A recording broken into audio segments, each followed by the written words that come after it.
Working across teams is tough, but Asana helps you handle it. Asana AI can spot roadblocks and assign work to keep everything on track. That's how work gets handled. Visit us at asana.com.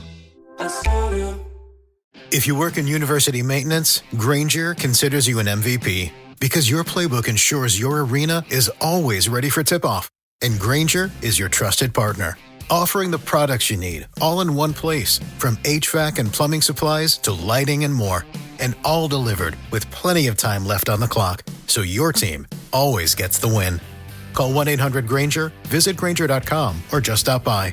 Grainger, for the ones who get it done. Ladies and gentlemen, thank you for listening. Thank you for downloading. And thank you for subscribing to the latest edition of the 12 Kyle podcast. I am your boy, 12 Kyle. Man, check this out. On this episode, what I want to talk about is OG status. I have, and I'm not really sure when it happened, but I have reached OG status. Now, let me explain what this is. I can't even remember when it started, but like I'm on social media a lot. I remember one day I was on Twitter and, you know, I'll be honest, there's a lot of younger people who follow me on Twitter. And it was one of the young homies. I think I was talking about hip hop or something like that. And they said, "Hey, man, I appreciate you, OG." And I was like, I looked around because I'm like, me? OG? Like, because here's the thing. An OG, in my term, and back in my day, was what you called, well, it was short for original gangster. And so it was with, you know, so you associated OGs with, you know, street culture, hustler culture, and of course, gang culture. And I'm none of those three. Definitely not street, definitely not culture, and definitely not, hustler, and definitely not a part of a gang. Shout out to the Bloods and the Crips. No problem with y'all. So yeah, I mean, like, it kind of took me by surprise, but what I found was that I was being called an OG in reverence because of my age and the fact that I kind of spewed a little wisdom or game, if you will, quote unquote game. Shout out to Uncle Dolomite and Too Much Game podcast. Make sure you check him out. That's my boy. He gives game every week. So yeah, for me, it was like, okay, you know, I guess I'll be an OG. But at the time of this recording, I'm 51 years old, right? So what I did was at that particular time, and like I said, this may be about 4 or 5 years ago, I just really kind of learned to accept and appreciate the OG status. Because honestly, everybody doesn't reach OG status. And I've learned to embrace it. Now, there's some that will call me Unc, like short for uncle. And then there's some of the younger generation, they call you, when you're older, they call you old head. Like our middle son, Cameron, who's 21 at the time of this recording, he's in college. He calls me, he's like, "Dad, you're just an old head. You think like, you sound like those old heads." And I explained to him, like, son, at some point in time, in the not so distant future, you will be an old head too. And, you know, many years from now, when he's married and he has a child, a son, his son will call him an old head too, and I'll be a grandfather. So, I mean, you know, it is what it is. But I've learned to embrace OG status. It's something that I don't take lightly because I feel like I do have some wisdom to give, you know, younger people, and not just younger people, but just people in general. But yeah, just being called an OG, I thought was kind of cool. Like, because again, I'm not street, I'm not a hustler, I'm not a gangster. So like, to be called an OG was pretty cool. But yeah, I've reached OG status. And I think, you know, one of the things that you do when you reach OG status is that you take what you've been through and you take some of the things that you've learned and you pass them along to those who haven't gotten to that point yet. And I think you're actually doing people a disservice if you don't pass on the game to them. If you don't tell them like what it is that they're going to face. For me, my father and my uncles, they were my OGs, if you will. I mean, well, not really OGs because they were old. They were older, but and even to this day, my dad and my uncle, they still pass on wisdom. But growing up, I would say that. But then I also had some older cousins. Like my cousin Mike, he would be like my OG. My cousins Mark, Scott. Male cousins, my cousin Tammy, my cousin Tara, rest in peace. Who were older than me and put me up on game and put me up on a lot of stuff just as far as life is concerned, right? So I think when you have people like that in your family or you have people around you like that, I think that's beneficial because we all need an OG. We all need several OGs. And here's the funny thing, and I mentioned earlier about the younger crew that follow me on Twitter. There's at least, I can think of 5 young men and 2 young ladies that have reached out to me via direct message and sought some wisdom on something, life situations or anything. Hey, what do you think about this? Hey, I'm thinking about doing this with my career. I'm thinking about going over here. I'm thinking about moving. You tell me what you think. Not that I'm here to just shovel out advice, but, they trust an OG because I've seen a few things. Lived through the 80s and the 90s. And so, and I'm not going to say I came out unscathed because I don't think none of us come out of it unscathed, but I think I took something from those years. And so to be able to pass along that kind of wisdom, I think is paramount.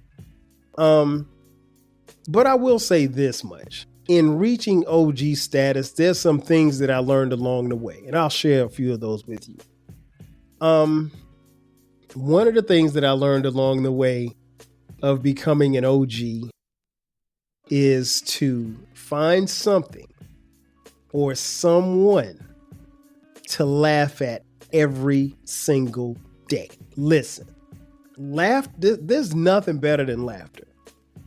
And if you can find something or someone, because sometimes all you got to do is turn on the TV or go to social media to find somebody to laugh at. And then sometimes you can laugh at yourself. I mean, self-humor is everything. But if you find something or someone to laugh at each day, that's something that you should do. Laughter is good for the heart, it's good for the soul, and I like to laugh. So if I could find something funny, whether it be a meme or a person or just a situation, I mean, and I tell people this all the time, like, you guys, if you follow the podcast, you've heard me talk about my crew. My crew. These dudes are so funny that, like, for as big as this podcast is, or maybe isn't, their jokes for me would be about the podcast. Like I might say, it's, the pod's going okay. Oh man, you think, and it would start like, you think da da da da da da da. And it's always something funny and it's something that I can laugh at, even though I'm trying to downplay the success of the podcast. Like I have my crew of friends. I always say this, like, I could win $100 million lottery, right? And they would still have jokes for me about the time that I fell in the mall trying to impress a girl. Like, I mean, like, just because like you have done something, that doesn't mean anything. You still can be the butt of a joke. We've got running jokes for like 30 years. And that happens when you have, close friends. And I have, the crew is right there, the best of friends and everything like that. But those guys, especially and here's the funny thing, like we have a group chat, but we don't talk every day. We talk in the group chat every day, but we don't talk on the phone every day. And so during the pandemic, we said, okay, well, hey, we'll do a conference call at least once a month. And we've kind of slacked off on that. But when we do the conference call, man, we're on Zoom or whatever. And I literally have to take an aspirin before the call because I'm going to be laughing so hard till like that little thing in the back of your head starts hurting. Yeah, that type of laughter. And so I think when you can laugh like that, when you can have fun, when you can find something or someone to laugh at, I think you're doing fine. Another thing I've learned as an OG: never settle, never be content. Let me say that again. Never settle, never be content. That is one thing you learn quickly as an OG, because like you know the success that you've had. You've seen the success that you've had, but you don't settle for it. Like, no matter how good the job is. I'm not saying like if the job is good, you should be looking for another job. No, but also understand too that, the job, depending on how good it is, it should pay, and your pay should commiserate with your talent. And if you're not being paid what you're worth, then hey, it's time to find something else, or at least go to them and say, hey, I need more money. And so even in success, I don't think you should ever be willing to settle. Content is something that I kind of struggle with. And I'll be honest, because I don't ever like to get content, no matter how good things are. Like, things could be going well, and it's not like I'm expecting something bad to happen, because I don't. But it's just like, what? I just never want to get content, because when you get content, I think you get complacent. And who wants to be complacent? You know what I mean? Like, so it's just being content was one of those things as an OG. It eats at me. So I never want to be content. I never try to rest on my laurels. I feel like I still have something to prove every day, whether or not it be work, whether or not it be here at home, or it's out in the world. I got something to prove. And whatever it is I have to prove, I'm going to prove it to myself first. That's OG stuff right there. That's legendary OG stuff. Another thing I learned as an OG, and an old OG told me this once: every relationship and every friendship requires work.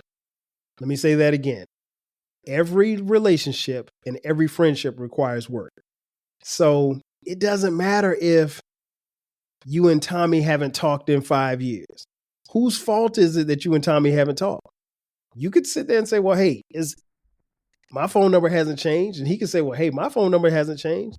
But at the end of the day, if that's a friendship and it's important to you, you have to make it work. You have to work to make it work. And it's no different from your relationships, whether it be your relationships with family members, relationships with your parents, or relationships with your siblings, or relationships with your significant others. It all requires work. And I say that as a married man, but also I'm a married man that has friends and family members. And so, yeah, if you want those things to work, you got to work at it. And you have to put in the time and the effort. And of course, if you don't see somebody's putting in the effort that you're putting in, naturally you're going to fall back a little bit. I think that's only natural that someone will fall back. But at the same time, it takes two to tango. So I think if you show that you're putting forth the effort, then more often than not, the person that you want to make that better with will do the same. But now, if they're not willing to work, then it is what it is. And as an OG, I realized that a long time ago, like, relationships and friendships are work. It's not necessarily hard work, but it can be work, particularly if you're not willing to put in the time. So be willing to put in the time. Another thing I realized as an OG is that, like, particularly as a father, I'm not sure if you guys are parents, but for all my parents, you're Superman or Superwoman in your kids' eyes. Period, point blank, right? That never changes, no matter whether or not your parents are here on earth or in heaven above. They're always superheroes. Now, at some point in time, in your kids' eyes, your kids kind of realize that, kryptonite does exist and that you are a human being. But for the majority of their life, they view you as a superhero. And, it's important to keep that in mind, because they're always watching. Always. Even when you think they're not watching, they're watching. They're watching and they're taking notes. And honestly, if we're being real, when it's time for them to become parents, they're probably going to be a lot like how you were. I mean, unless you were just a terrible person. But then again, they might be. If they grew up and they saw you drinking and abusing drugs, they just probably will do the same. If they saw you beating up your significant other, they'll probably do the same. If they saw you getting beat by your significant other, they'll probably do the same. Learn behavior. But keep in mind that, yeah, you're still Superman or Superwoman in your kids' eyes. And I think most people view their parents like that, even when they're no longer here. And they can be flawed, or they can be seen as flawed, or, having issues, but it's still Superman and Superwoman. So kind of got to treat it as such. You know what I'm saying? Those are just some of the few things I learned as being an OG. Ultimately, I think what I want to share with you guys too is recently, I had a friend, she asked me, she said, how has life changed after 50? Right? It was a great question. I hadn't even really thought about it, but I explained to her like a couple of things happen. One, you realize that at 50, you probably have more days behind you than you do in front of you. Now, again, I mentioned I'm 51, so I plan to be here another 50 years, right? So I'm teetering on that line, but I probably got as many days in front of me as I had behind me, but I don't know that. So the objective for me to live life to the fullest every single day. Yeah, you're going to have ups and downs, but you got to live life to the fullest every day. But in turning 51, I realized that because I have almost as many days in behind me as I do in front of me, time is of the essence. I don't have time to waste time. None of us do, if we're being honest. We don't have time to waste time. And so when you develop that mindset, you're like, okay, whatever's got to get done, I'm going to get it done. Or whatever I don't have time for. And that could be people. That could be a person. That could be a job. It could be whatever. If I don't have time for it, I just don't. And it's just that simple. And you're very selective about where and what you invest your time and your energy into. Because I'm going to tell you something. Particularly after you reach 50, your energy is different. I'm not even going to lie. My energy is very different. Not necessarily bad or good, but it's just different. One of the other things I've learned as an OG at 50 or 51 now, one of the key things I've learned more to do is to say no. And when you're an OG, you don't have to justify why you got to say no. And it's funny because it's like, I remember I was chilling one day and the doorbell rang at the crib. And it was somebody selling something. And so I walked, I looked outside, saw who it was. And I was like, so I opened the door. He's like, hey, I was like, you the owner of the house? I was like, yeah. And he was like, well, I want to tell you about this. I was like, no. I mean, like, he didn't even get started. He's like, you're not interested? No. And I think because I said no, like, people are used to you trying to, particularly salespeople, they're used to you trying to kind of dance around. Well, let me think about it. Or, no, let me not waste my time and let me not waste your time and your breath. No, I don't have to explain anything to you. I'm an OG. Now, if I was 25, I might have sat there and entertained him. If I was 30, I might have said, well, hey, that's pretty cool or whatever. No. I wasn't rude, but I'm an OG. OGs, you don't have to just, I mean, like, as someone who probably spent some time in their lifetime trying to please people to some degree, that stops when you become an OG. You realize, like, nah, I'm not here to, I mean, I want the people around me to be happy, right? I want the people around me to enjoy me and my company. But I'm not here to cater to others. It's not what I'm here. You're an OG. When you reach OG status, you don't move like that. You just don't. I'm not saying that you walk around telling everybody to kiss your ass, but at the same time, like you're very, very selective as to what you do and who you do it with. But yeah, I told her that. I was like, look, I just, that's one thing I think.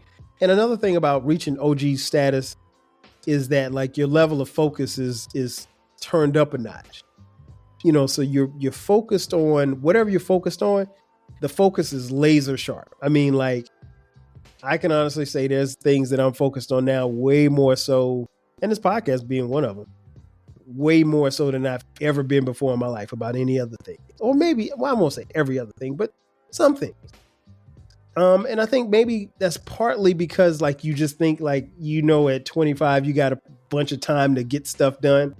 No, I'm on the back 18 or the back 9, if you will. Nah, I don't know how much time I got.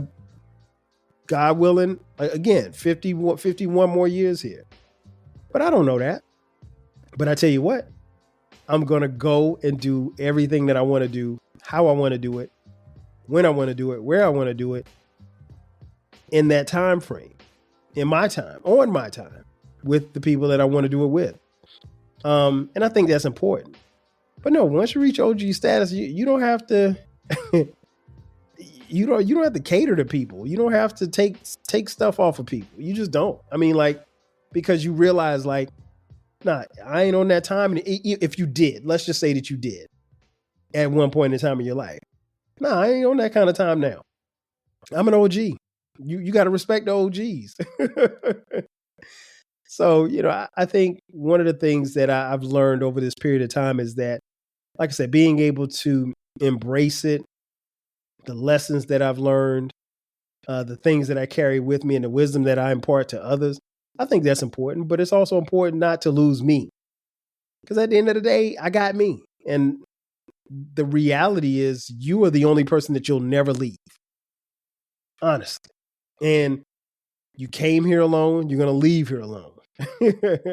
Hopefully you'll make it to the pearly gates.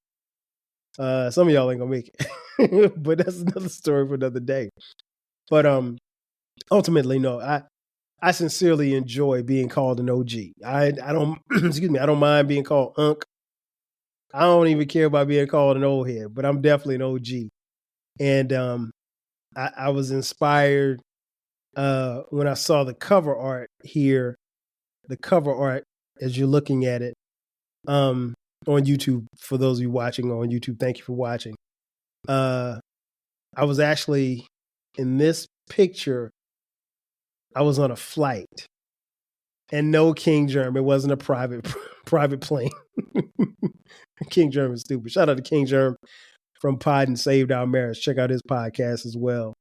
I was on a flight from Minneapolis to Atlanta.